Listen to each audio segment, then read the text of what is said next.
Hey. So today is part 4 of my success calibration series, where we are focusing on how we can have a meeting makeover. And I decided that this one is so important that rather than just doing it in a closed Zoom room and sharing it as a replay later, that I would actually go live, and anybody who wants to hop into the conversation, whether they were signed up for the workshop or not, since it was free anyway, I decided to share it here. So I definitely will still get the replay out to those who signed up so that they can make sure to have all of this juicy content. But I feel so passionately that we need to be having conversations about how we are effectively communicating with our team, that, like I said, I decided to take this conversation live and broadcast it. So for those who don't know me or don't know me well, I am a growth advisor for socially conscious businesses, which means sometimes I'm working with nonprofits. Sometimes that means I'm working with social enterprises. Sometimes that means I'm working with B Corps. But most of the time, that just means that I'm working with business owners and leaders who care about making a difference in the world with the work that they're doing. And I help them in my areas of expertise. I help with team leadership and development, building sales teams and sales processes, and doing training across leadership as well as sales. And then I also help with strategic planning and facilitation of strategic planning meetings. So that's a little bit about the ways that I help support businesses and help them grow. And one of the things that I love talking about is team communication, because we all know that in our success, that our teams are really the wheels that propel us forward. And without them, we really couldn't do the work that we're doing. However, sometimes we haven't really been as thoughtful as we need to be about how to facilitate those conversations. So also, you may notice I have this calendar behind me. This is part of the way that I plan, and this is in process right now. So before I jump into the team meeting discussion, just a quick this is 2022's, and I've already started peeling off the things that have already finished. You may notice that there's an entire month. There's actually 2 that are missing. One fell off and one I took down. But hold on, I'm excited because it's in process. This is next year's, and it is well underway as I'm prepping and planning for next year. And soon, very, very soon, probably in the next week or so, all of this behind me is going to come down, and all of this is going to go up. I'm so excited. I have my basket of Post-it notes and my command strips that are going to help me put it up and be able to make it look so nice on the wall. So that's what's going on behind me. And that is something else I help businesses with. But since I had some blank spots and some weird things going on, I wanted to explain what was going on behind me. So let's jump into this discussion of meeting makeover. So today, like I said, we're going to focus on this aspect of our team communication as well as our team engagement. So often we are in meetings where we sometimes are like, why is this happening? Or could this have been an email? Spoiler alert, oftentimes, yes. And other meeting woes that just make them not feel as effective or as efficient as they should. At best, and at worst, they can feel like a giant waste of time, a productivity killer, as well as just a morale killer too, because we don't realize when our teams don't feel like their times are being respected and used effectively, that is chipping away at team morale. So that's why this discussion is so important. But why are there so many meetings that are not effective? Well, there are a lot of things that cause this. One of those is sometimes people have too many meetings because they haven't created processes for their team to communicate info any other way. So the only way to get information from one person to another is to have a meeting. And so recognizing that creating clean process for asynchronous communication and how and when that should be happening is going to be able to cut down on the too many meetings problem, at least somewhat. So recognizing too that we have an opportunity to be using other resources like email, like Slack, like video. There's so many things that we can be using to be transferring information from one person to another, but those tools are only as effective as the process set up behind them. So I don't want you to replace one ineffective thing like having ineffective meetings with another ineffective tool, use of a tool.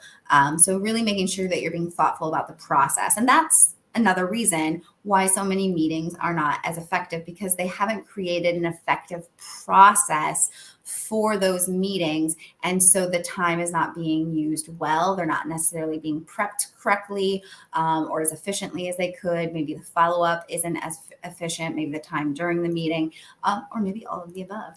And another reason is that sometimes leaders or others in a meeting, or I mean in a company, don't like to read. They just get bogged down in having to read reports or read information. And so they'd rather have it verbally shared to them. I've seen and been inside companies more times than I care to count, where the leader just wants people to verbally report to them what's going on because they won't take the time to read an email. Or read a report or read a document that's been shared with them. So in that case, if you are that kind of leader who prefers to be receive information verbally, that doesn't necessarily mean it has to be a meeting. It could be done asynchronously with voice memos, videos, things like that, that allows the team to get that information to you without it necessarily having to be a scheduled synchronous meeting. So that is one way. And what's nice about doing it as a voice memo or as a video is that then transcriptions can be created easily, especially if you're using something like Otter AI or other platforms that can do the transcription for you. So that way it's written down too, because a lot of times that's another reason that meetings aren't effective or as effective as they should be, because there's not a way to capture that information or there isn't a process for capturing that information in an effective way. So it gets lost. We don't necessarily have a process in place to say, how is that getting documented? Who is tracking it? What does the follow-up to that look like? So recognizing that that's part of that issue as well. And then sometimes leaders are having meetings because they feel like they have to. They're like, well, I have a team and that's what people do. And so they're looking over here, and it's sort of like that, person who's been handed a car and says, figure out how to build it. And it's sort of how businesses run sometimes, where a leader is working backwards from a finished product and or they're only seeing part of what's going on in another company, and they go, well, I know getting your team together is important, or I don't want it to be disjointed and all of us working in silos, so we have to get a meeting together. But that only is effective if we have a purpose for that meeting. Why are we coming together? And I'll get into that a little bit later. So I'm going to put a pin in the creating a purpose for the meeting.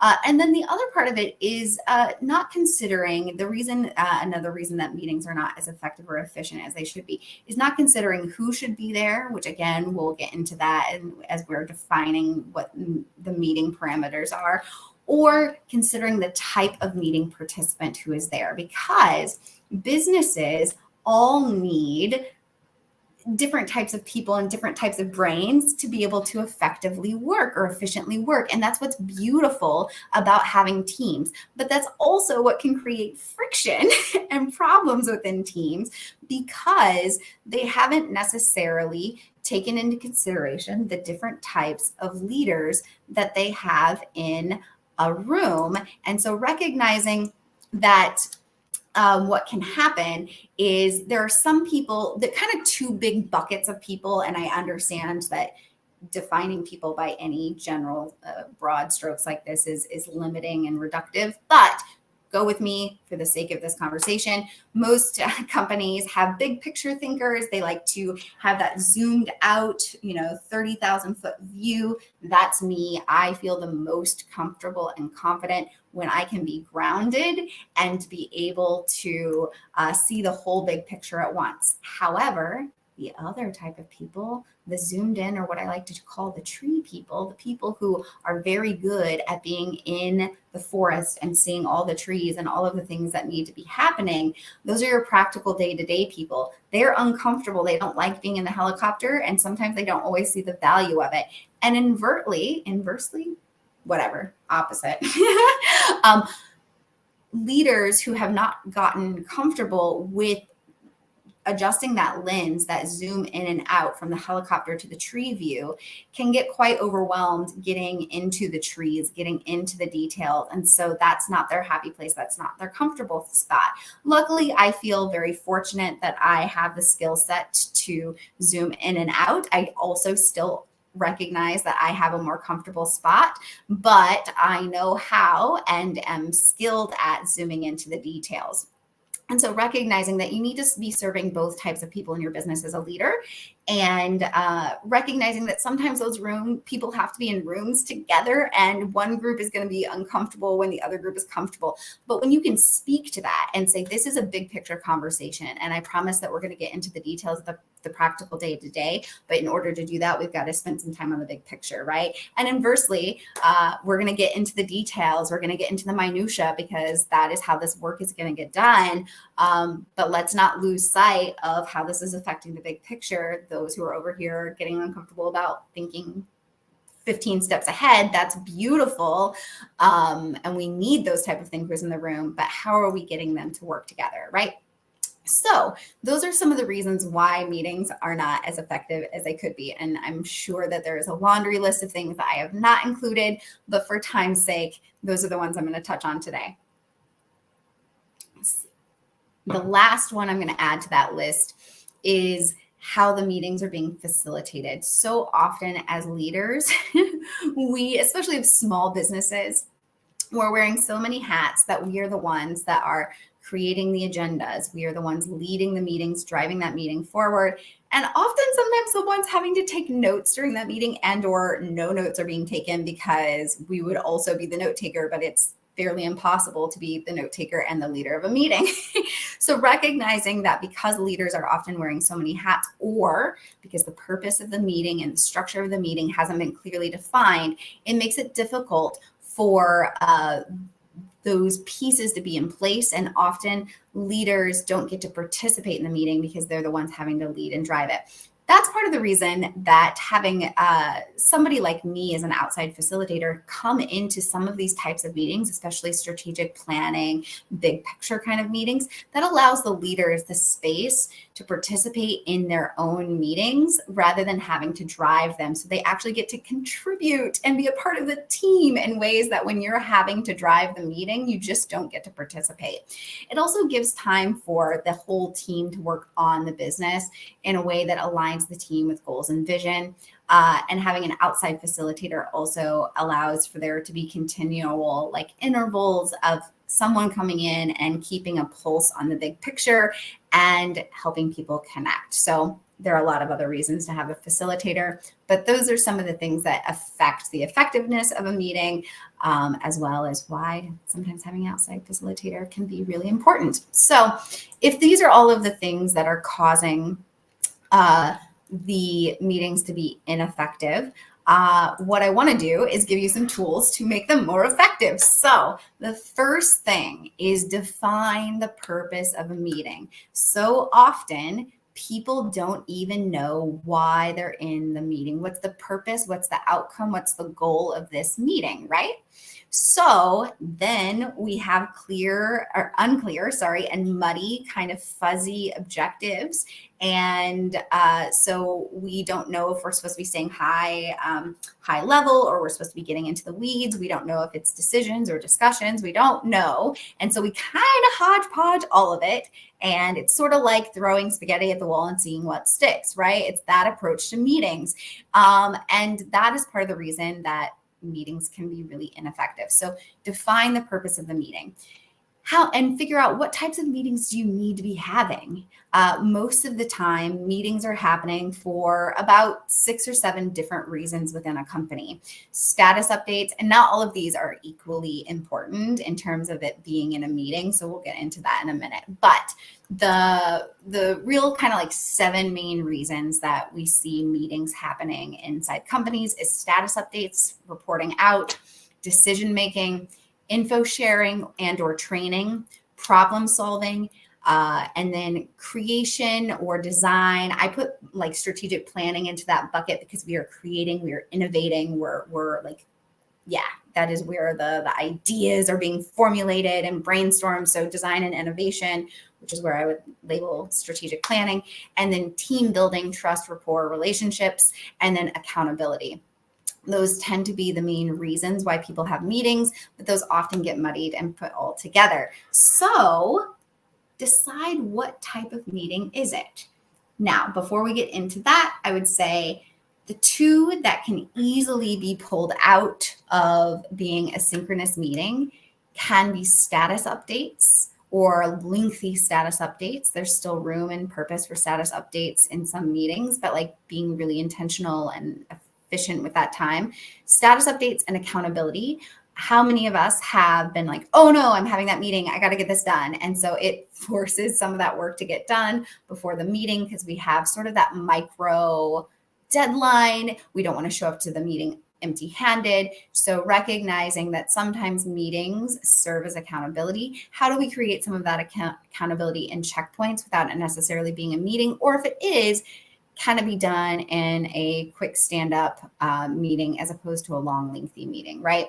So those are the 2 types of meetings that can either be really shrunk down, status updates, accountability, or move to some asynchronous kind of structure. And then, like I said, there's decision making as one, info sharing and or training as another one, problem solving, design and innovation or creation, and then team building with trust, rapport, relationships. And I believe that team building, trust, rapport, relationships sometimes is going to be really like intentional and heavy handed where we are doing exercises that focus on building that. And I know that a lot of times people give me eye rolls about spending time on that. But without the foundation of trust, rapport, and relationships, you're not going to have effective and efficient not just meetings, just like work environment, team culture. And so recognizing that there is a time and a place for really intentional focus on team building that is just for the purpose of team building. And other times that can be sprinkled in to other types of meetings without it needing to be an entire meeting focus or an agenda item, right, on a meeting. So that's a little bit about the different types of meetings. So figuring out what type of meeting is this even?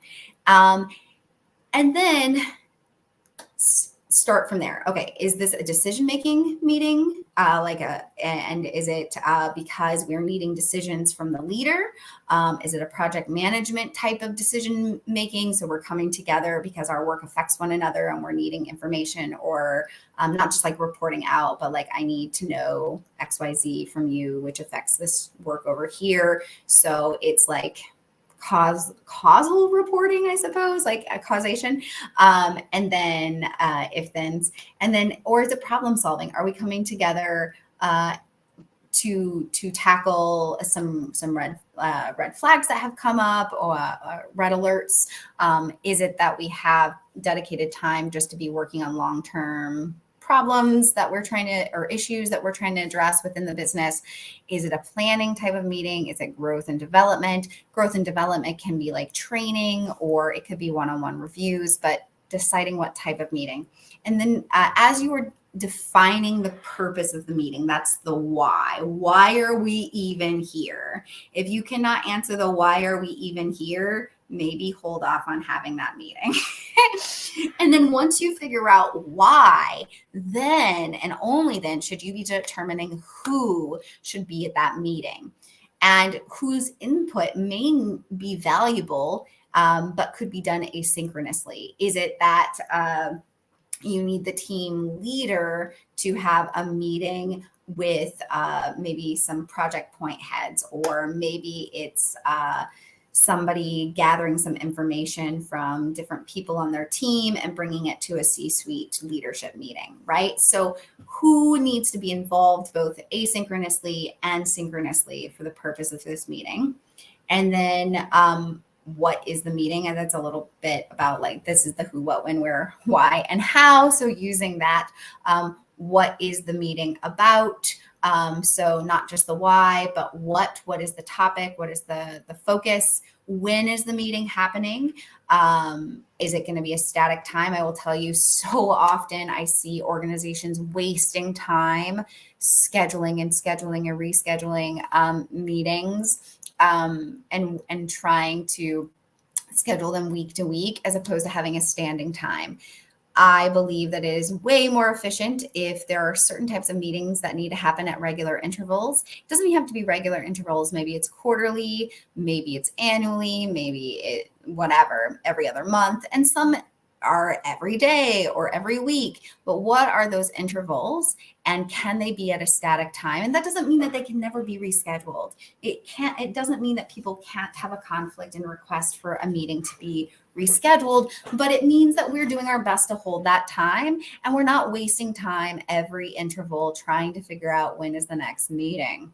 So when is it going to be? And then where? Where does this meeting need to happen? What kind of space do we need to have to facilitate the most effective and efficient meeting? Is it the kind of meeting that we can come together virtually? I know that that's a huge discussion that's going on right now in the workforce, and transitioning to the needs and the well-being of the workforce, needing more integration into their life. And so recognizing that, yes, we understand how important collaboration is and coming together. Do we need to do it in person? And if there is this pull of like, yeah, it's so much better in person, figure out why. Go back to that why question. And is there a way to facilitate meeting that need without coming together physically? And if not, okay, then maybe it really does need to be in person. And is that why important enough to pull everybody into the office, right? So figuring out where that's going to happen. And also, even if you all work together in an in-person environment, does this need to happen like in the bullpen area? Do you all have an open desk plan? And so it's stand up at your desk kind of meeting. Is it that we're all coming together in the conference room, so we're having to have transition time in and out? Like where, and thinking about the effects of the where, like, and then how often, like I said, so I got a little ahead of myself, how often, that's the how, and figuring out what is the right rhythm of this. You may discover, if you're not used to having these really purposefully defined meetings, that you may need a more regular cadence for a while. Or if somebody's new and some of it is like getting them up to speed, and so you're meeting with them more frequently, especially for one-on-ones, and then you can taper that off. But using some of your process review time that I will get to later to determine what is the right cadence, and is this cadence still serving us? So those are the defining parameters of the meeting. And then consider how you can reduce the reporting out and updates during meetings. I think that that is the number one killer of meetings.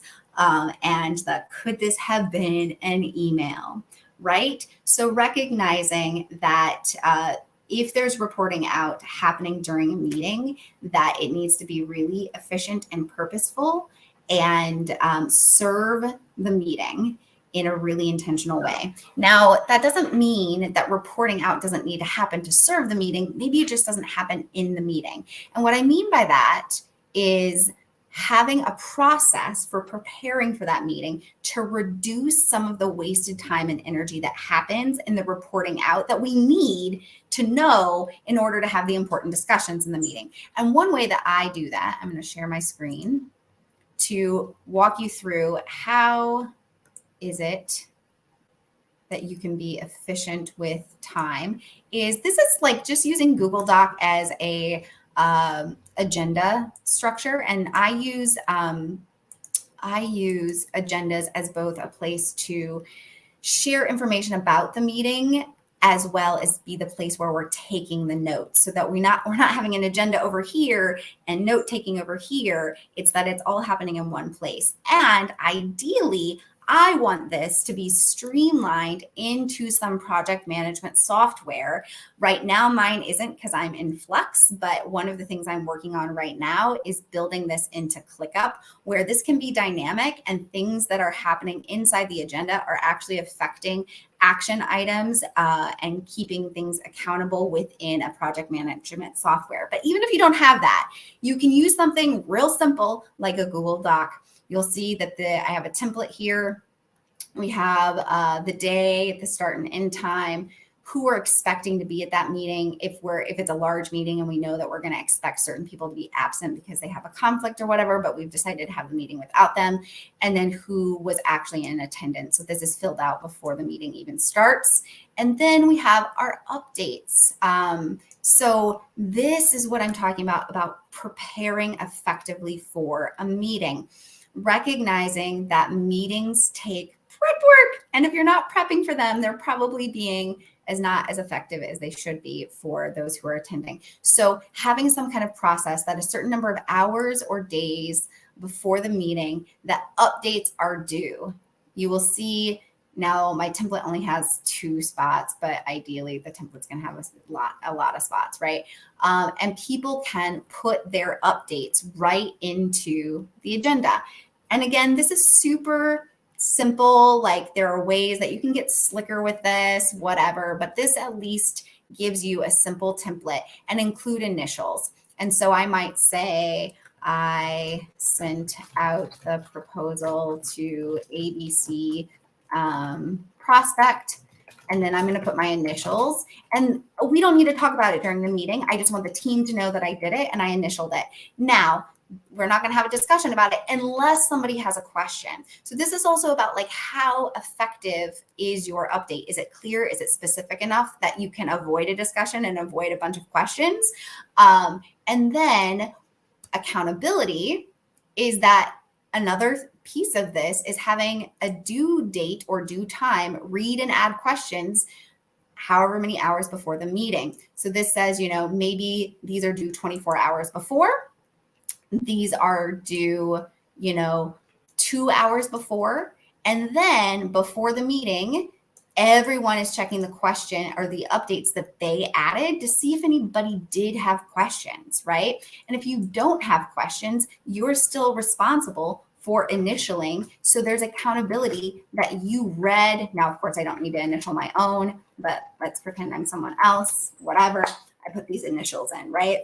So this helps say, okay, everybody's seen this. They're taking accountability that they read it, and we don't need to have a discussion about it unless there's a question. Now, let's say somebody says, send out the proposal to ABC prospect, and for their work, they need to know when we're expecting to hear back from them. So they might say, when are they planning to have a decision?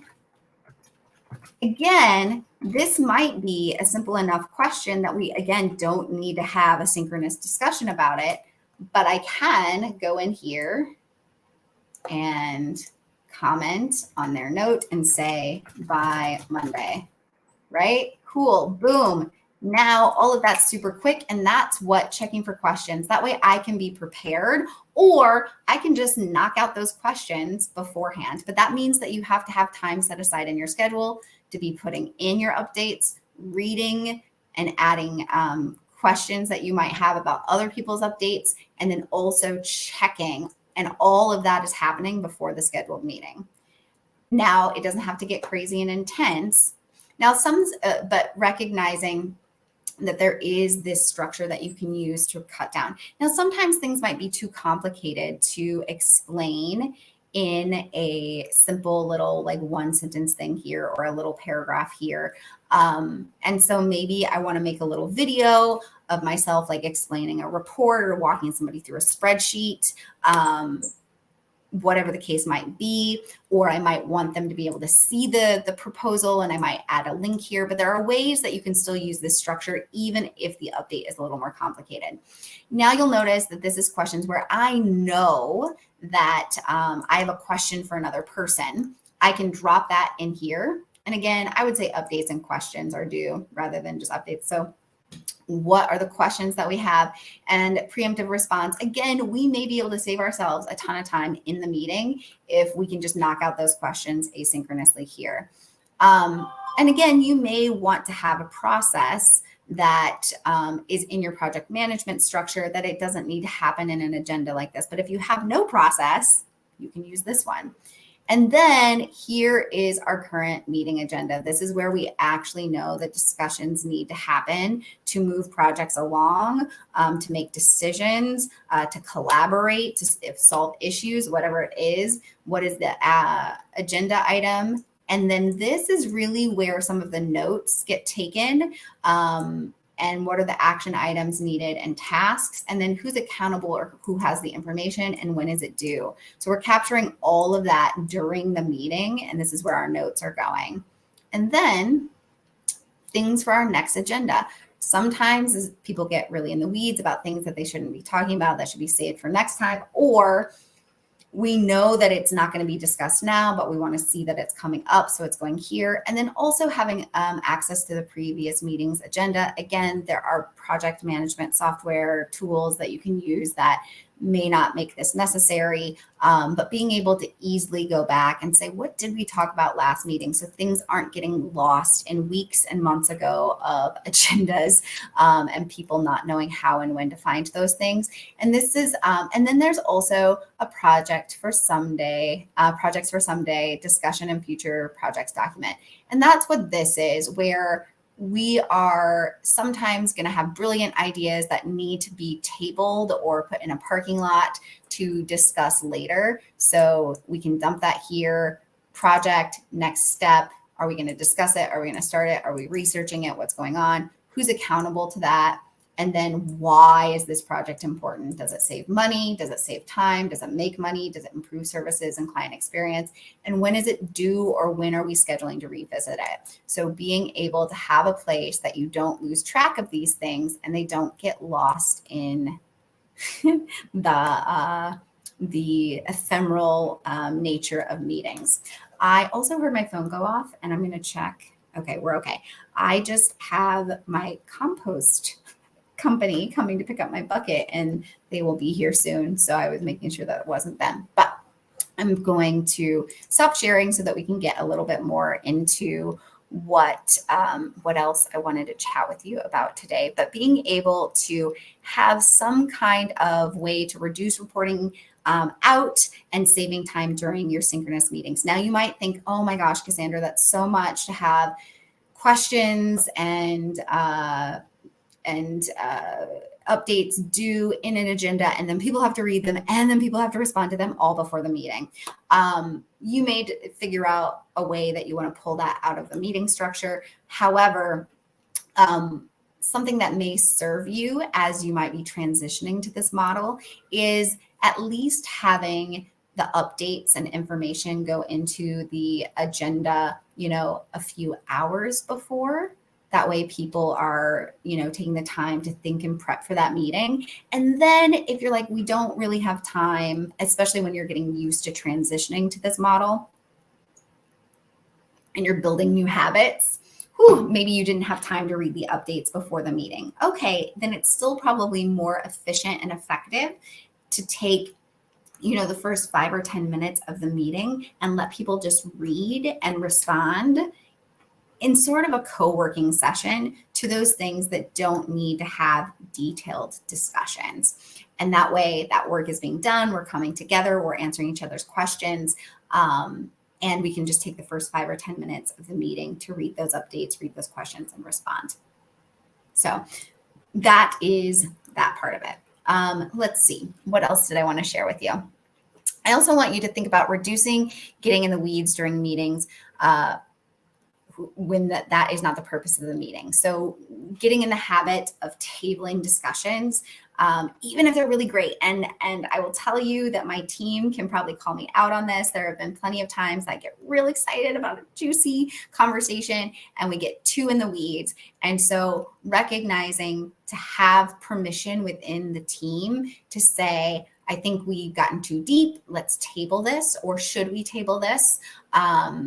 And really honoring keeping to the purpose of that meeting. And you may need to schedule, you might go, oh my gosh, we didn't even realize that we should have a whole meeting just to discuss that project or that issue or that idea or that program development, whatever it might be.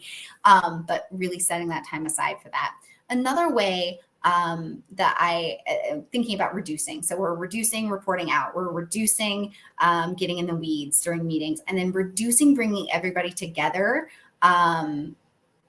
when not everybody needs to be in the room. So one way that I like to do this, and because what ends up happening is when we bring everybody together that we don't need for a meeting, or what happens sometimes is it becomes these micro one-on-ones with the leader, right? So they're sort of going around the table having these micro one-on-ones.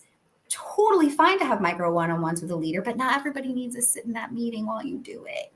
Okay. Or having the company culture to say, we're going to be efficient with time. Everyone's going to come into the room, but we're not going to have this false idea that we all need to be listening to this discussion.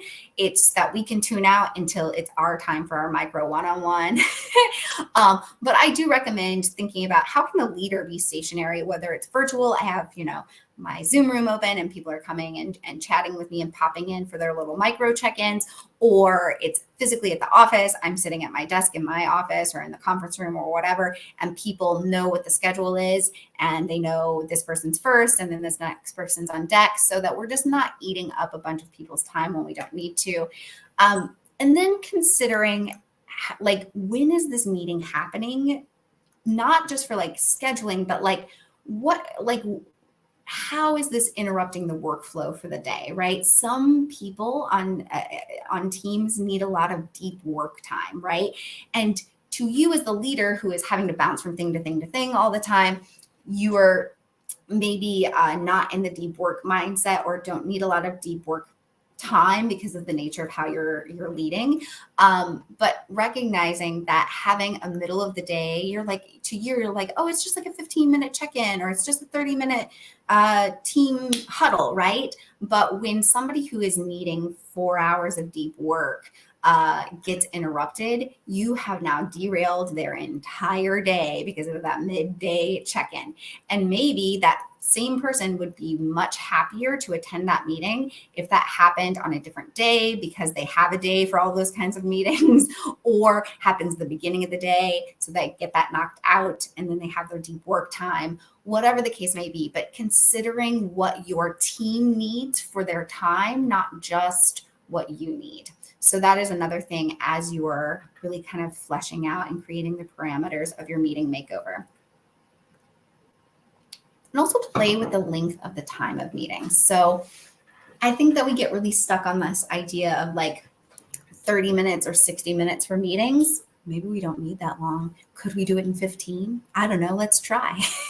How efficient do we need to be? Do we need longer than that? I think that so often I see meetings that really do need to be 75 minutes, 90 minutes, half day, because we're working on big picture, complex discussions, and they're trying to cram it into a 60-minute meeting. And I go, oh my goodness, no wonder you can't get anything done, or you leave frustrated because you didn't get as far along as you desired, because you're not actually considering how long that meeting needs to be. And you're just stuck in this idea of 30-minute meetings, 60-minute meetings.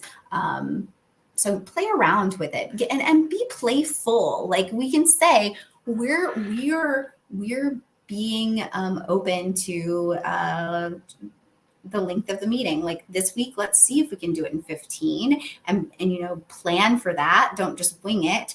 And we go, oh, that didn't quite give us enough time, but I bet 5 more minutes would. Okay, next week or tomorrow or whenever that next time that we're supposed to have that interval, let's try 20. It doesn't need to jump to 30 just because 15 wasn't enough, So, or 90 minutes, that felt too long actually. We got through everything and I don't want to waste people's time. Now, maybe that was a one-off thing. Maybe typically we need 90 minutes. So maybe we play around to shortening it to 75. Did we feel crunched for time the next time? Or maybe we let 2 or 3 meetings go by where we go, oh, we have extra time regularly. So maybe we should look at shortening this meeting. And then decide who should be leading the meeting. So often the leader thinks they need to be leading. You don't need to lead all the meetings. In fact, I believe, especially in one-on-ones, the person who is reporting to the other person, like who is supervisorly, that's probably not a word, whatever, whoever's reporting to. I don't mean like reporting information, but like hierarchy wise. They really should usually be the one driving the agenda.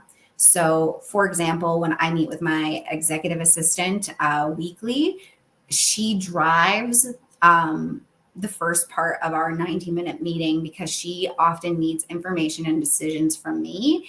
And for me to derail that, I'm going to check to make sure it's not my compost. Nope. This is why I hate having my ringer on, but I can't miss taking them my composting bucket. But anyway, now see, I got distracted. It would not be honoring the work that is expected of her if I was the one driving that or adding a bunch of discussion items or, delegation, figuring out if there are things I need to delegate to her. Where does that fit into our meeting or where does that fit into our workflow? And then who's creating the agenda? Again, doesn't have to be the leader. Or, like I showed, my team meetings are collaborative agenda because we know the purpose of the meeting. So we're not adding anything to the agenda that doesn't belong there. We're talking about this project. So all of the contributors are adding their agenda items and we're prepping for that meeting ahead of time, right? So who is creating the agenda? Who can add to the agenda? Really setting the parameters of that can really help create more effectiveness in your business and your meetings as well. And then what's important is how are the notes being captured during the meeting? How are action items being captured? I showed you that my template is real basic and you can just be taking notes in the agenda. And there's a place to capture the action items, who's accountable for them and when they're due. And how are you setting due dates and then moving them to future agendas? So like prepping that agenda requires going to the previous agenda and moving that over. Again, something like ClickUp, I'm really excited because it's going to be able to automate that and nobody's going to have to manually do that work. Super cool and sexy. But recognizing that we don't want to lose sight of things that were discussed at the last meeting about this topic or this purpose of this meeting. And then a few other pointers that I have that I'm just going to rapid fire through is leaders. I encourage you stacking your one-on-ones on the same day unless there's a need for there to be a purposeful gap between certain people that report to you because of the work that they do. And you're like, ooh, I need to have meetings with Sally on Friday, but I can't have meetings with Susan on Friday because what I find out from Sally will affect what I need to talk to Susan about. Okay, cool. Maybe those need to be Friday, Monday, or whatever. I'm just making things up. But unless it needs that purposeful gap because of the work, I say stack your one-on-ones on the same day so that you're preparing for them or the team is preparing for them, and that you're not derailing your own time by having all of these one-off one-on-ones. And recognizing that you don't need to necessarily have weekly one-on-ones. Some people you may need to have daily one-on-ones depending on what it is, like 15-minute check-ins, stand-ups, whatever. And then consider having some one-on-ones or small group meetings before a team meeting and or after a team meeting to be more efficient with people's time, and also get out of that habit of those micro one-on-ones that happen in team meetings sometimes. So for example, with my first company where I had a much larger team, I was having, let me see, I have notes about kind of the structure of that, and I'm going to pull that up so I can not be reaching for the information in my brain. Yeah. So I was having one-on-ones with my like leadership members. So I had my artistic director, my education director, because we were an educational company, and my education associate education director, where I was having one-on-ones, and then my finance manager every week.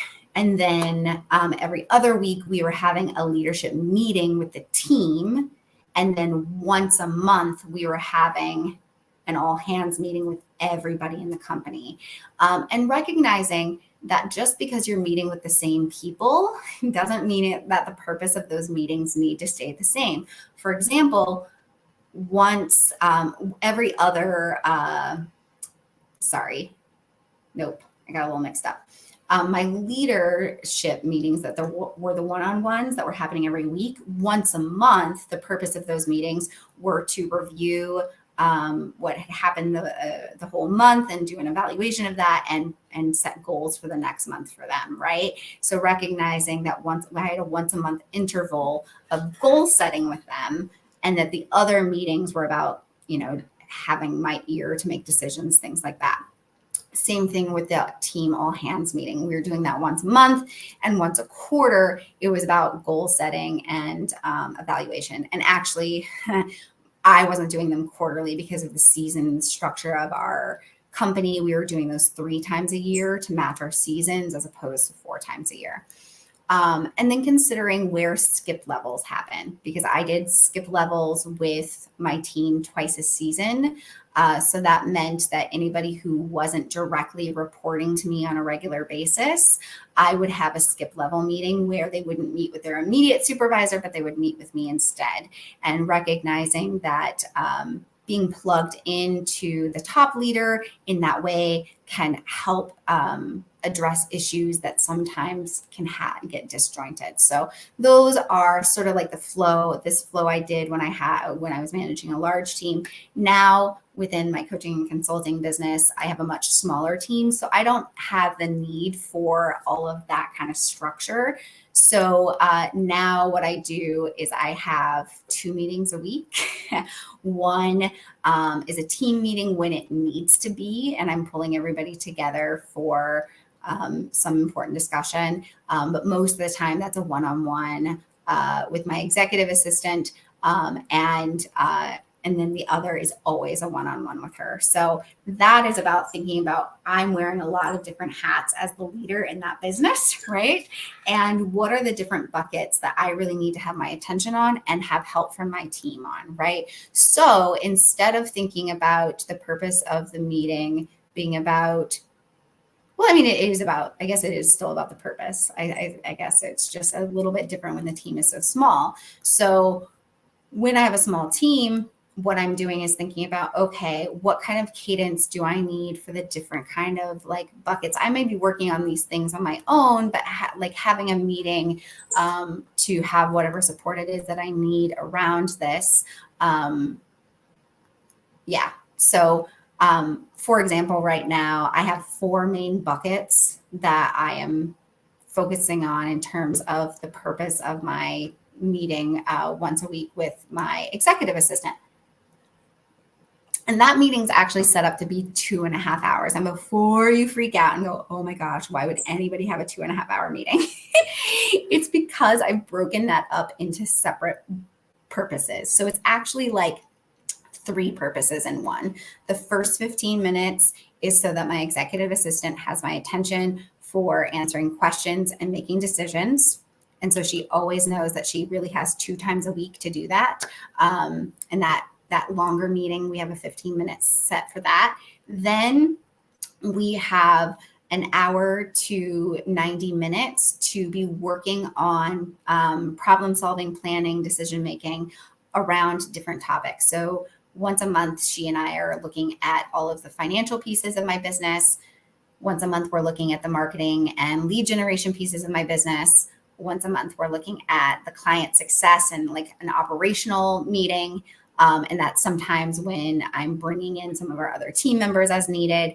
And the fourth one, again, time that I may bring in other team members, depending on what the topic that month is focused on, is growth and development of the business. So what are the long-term projects? Like, for example, I have some certifications that I'm interested in working on, and those are long-term projects. And so making sure that we know what are we focused on this month or this quarter for this certification or whatever, and what needs to happen from the team. So recognizing that we spend part of the time in discussion, and then sometimes, and what we do is we'll spend, the last 30 to 60 minutes of that meeting just co-working together on that particular topic. So it might be, this allows for me to have a bit of catch-all time where I go, ooh, I have some information I need to get to our accountant. And so during our financials meeting, I'm going to work on pulling that together, and I have my assistant's ear to be able to go look this up or grab this for me. And so it's just some time to co-work on that particular topic. And then once a week, I have a projects meeting. So whatever is the big project that needs our attention for that week, that's where the collaboration on those projects happen for my team. And that's 90 minutes long. So that's what I do with my smaller team.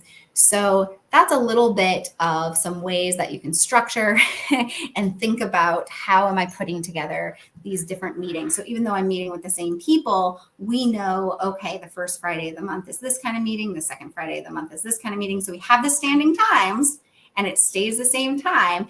And now what's interesting about that is because I do have that 2.5 hour block, recognizing that I have that time set aside, but I have very different purposes for some of those meetings. So recognizing that some of that decision-making, problem solving, and co-working time is a little bit of ebb and flow. But that works really well for me needing some space to ground myself on those different topics. And recognizing too that as my team grows and as my client roster grows, the cadence of having a monthly client success and ops meeting is not going to be enough. I'm going to have to readjust that can be an every other week or every week meeting. And at some point, maybe I don't even need to be a part of that meeting, or I only need to be at part of that meeting and let some team lead really be driving that discussion and reporting back to me at some point. So that's a little bit about that. Something else to consider too, as I mentioned earlier about the deep work, the need for deep work and not interrupting deep work time for yourself or for your team, is considering how can you stop interrupting with meetings, but how do we stop interrupting with other ways that we easily get pulled into discussions that feel really important or urgent, because we don't have process built around how we're using things like emails and Slack and other communication tools to communicate asynchronously. We feel this need to be checking our phones, our inboxes, our Slack channels, pretty obsessively sometimes in companies, because they don't want to be the place where that conversation is breaking down and someone's waiting on them. But what can really help is if you set up parameters of saying, I am only checking, the team has certain times of day or certain times of week where we are actively there to participate in all of these ways that our brains need to be pinging and changing gears very quickly, and other times to not expect that kind of cadence from people, and really be intentional about setting up how do we handle those times where things truly are urgent and need our immediate attention, so that those things aren't falling through the cracks, but we aren't unnecessarily interrupting important workflow or deep work, right? And one way that you can do that is, instead of relying so heavily on those asynchronous tools, is setting up office hours. And again, if you can coordinate your office hours to be the same as a team, knowing that I'm going to be working on whatever things that I can be interrupted on, and just have a Zoom room open if I'm working remotely, or know that these are my office hours. People can pop in. And I think that that's what people sometimes feel like is lacking from people not being in the office, the way that they had been pre-COVID, right? And I think that that's the fear sometimes of business owners, business leaders, is that some of that connective tissue that organically happened where I can just pop my head in someone's office and ask them a question, right, has gone away. So if we can set up ways that we can recreate that even virtually by saying, okay, these are my office hours. And I have a Zoom room open, or I have my Slack channels open. And if we need to jump into a Zoom room, we can, or any other video conferencing. Obviously, I use Zoom. I'm not promoting Zoom necessarily. It's just sort of like Kleenex at this point, where like we say Kleenex, but we mean tissue. Sorry, I got distracted by how much I was saying Zoom. But recognizing that if we can say, these are the times for us to have these kind of ping, ping, ping, and it takes some discipline to put things on a list and say, I know that it might feel better just to get it off our to-do list, to shoot off that Slack message or shoot off that email. And now it's off our plate and we've pinged it into their court and it's not our problem until they get back to us, right?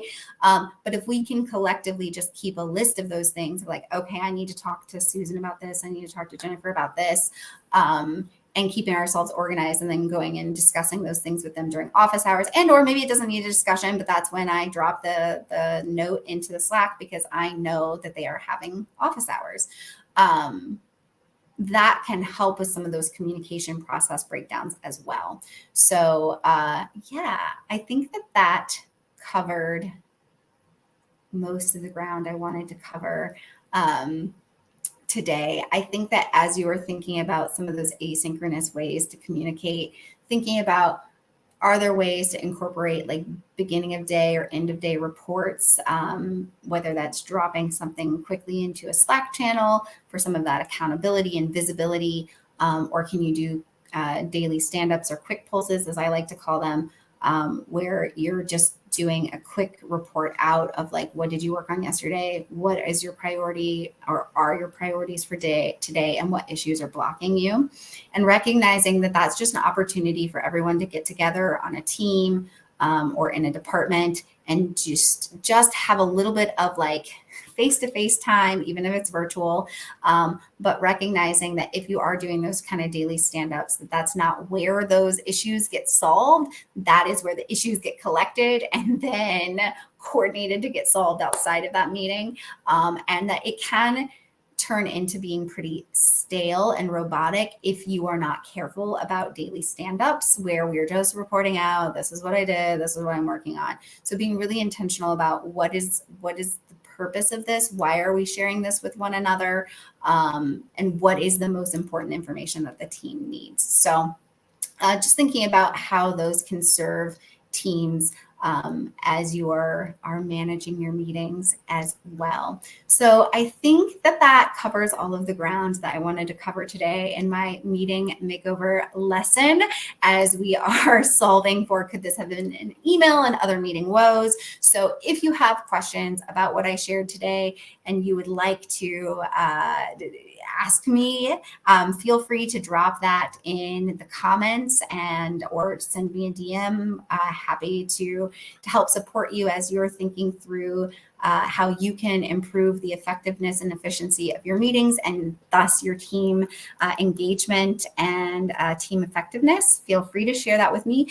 If you're interested in how I can help support this kind of transition for your team and or how I can help facilitate certain types of team meetings to help improve the effectiveness and efficiency of your company, I would love to have that discussion with you. So feel free to send me a DM. Owners, business leaders, you deserve space to be able to be working on the business with your team. You deserve the space to be able to participate in your own meetings. That's why having outside facilitators can be so valuable. And so if you're interested in my meeting facilitation services, happy to have a conversation with you about that as well. But this concludes part 4 of our meeting, or not meeting, but not the part 4 of our success calibration series, which was a series of 4 workshops that I not just workshops, but sessions that I ran to touch on those 4 main primary areas that I think that businesses need in order to be most successful. So I will be running the Success Calibration Series again next quarter. So do keep an eye out for Q1's Success Calibration Series. If you're interested in participating in that, you can also just let me know and I'll get you the link to sign up for free. But recognizing that the 4 areas that we will focus on in that Success Calibration Series is strategic planning and goal setting. That is one aspect of the series. Sales, and there are kind of 2 parts. I'm actually going to make it a 5-part series. That was my announcement. I just said it so casually, but it's going to be a 5-part series next quarter instead of 4 parts, because we're going to break apart 2 aspects of sales. One is going to be sales process, and the other is going to be sales conversations. And so we're going to be doing some simulation work in that sales conversation piece of the series. And then we're also going to be revisiting meeting makeovers, just like we discussed today, as well as having a session on effectively managing or tackling difficult conversations. So if that is something that you are interested in, feel free to let me know. Happy to have you there.